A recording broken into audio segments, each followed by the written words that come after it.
TDP నేతల చేతుల్లో హత్యకు గురైన పెద్ద సుబ్బారాయుడు కుటుంబాన్ని వైఎస్ఆర్సీపీ నేతలు పరామర్శించారు. నంద్యాల జిల్లా అధ్యక్షుడు కాటసాని రాంభూపాల్ రెడ్డి, ఎమ్మెల్యే విరూపాక్షి, ఎమ్మెల్సీ ఇసాక్ బాషా, మాజీ ఎమ్మెల్యేలు శిల్పా రవిచంద్ర కిషోర్ రెడ్డి, శిల్పా చక్రపాణి రెడ్డి, ఎస్వి మోహన్ రెడ్డి, కాటసాని రామిరెడ్డి సహా నేతలు బాధిత కుటుంబాన్ని ఓదార్చారు. పార్టీ అండగా ఉంటుందని ధైర్యం చెప్పారు. హత్య రాజకీయాలను ముక్తకంఠంతో ఖండించారు. హోంమంత్రి అనిత గారికి చెప్తున్నాము, అమ్మా నువ్వు పరిపాలన చేసేకొచ్చినావా లేదంటే లాండ్ ఆర్డర్ తప్పించి హత్య రాజకీయాలు చేసేకొచ్చినావో మాకు అర్థం కాదు తల్లి. ఫస్ట్ నువ్వు ఇన్ని హత్యలు జరుగుతున్నా ఏం పట్టించుకోలేదు కాబట్టి ఖచ్చితంగా ఫస్ట్ నువ్వు రాజీనామా చేసే విధంగా నువ్వు చెప్తున్నావు. ఎందుకంటే ఆయన శ్రీనివాస్ రెడ్డి అని ఆయన కొడక నువ్వేమైనా అడ్డం వస్తే నిన్ను పెట్రోల్ పోసి అగ్గి పెడతామనే విధంగా మాట్లాడుతుంటే, ఎస్ఐనే మాట్లాడుతుంటే ఇంక దిక్కెవరుకుంది?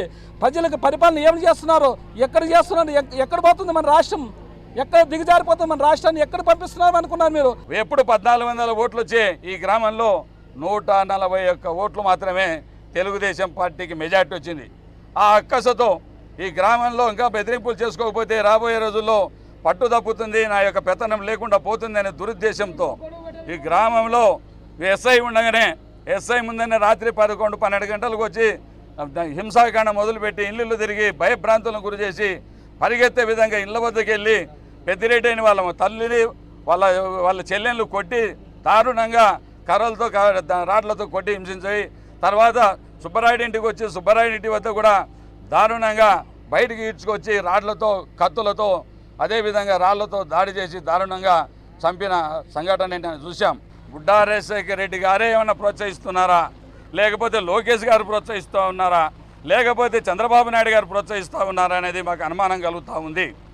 మీరేదో రెడ్ బుక్ పెట్టుకొని మేము వాణ్ణి చేస్తాం ఏం చేస్తాం అనేది 2 నెలల్లో మామూలుగా ఎక్కడైనా ఎలక్షన్లు జరిగితే ఓడిపోయిన వాడు నన్ను అనవసరంగా ఓడగొట్టినారని కక్షతో దాడులు జరిగేటి, కానీ ఇది కొత్త ఆనవాయితీ చూస్తున్నాం.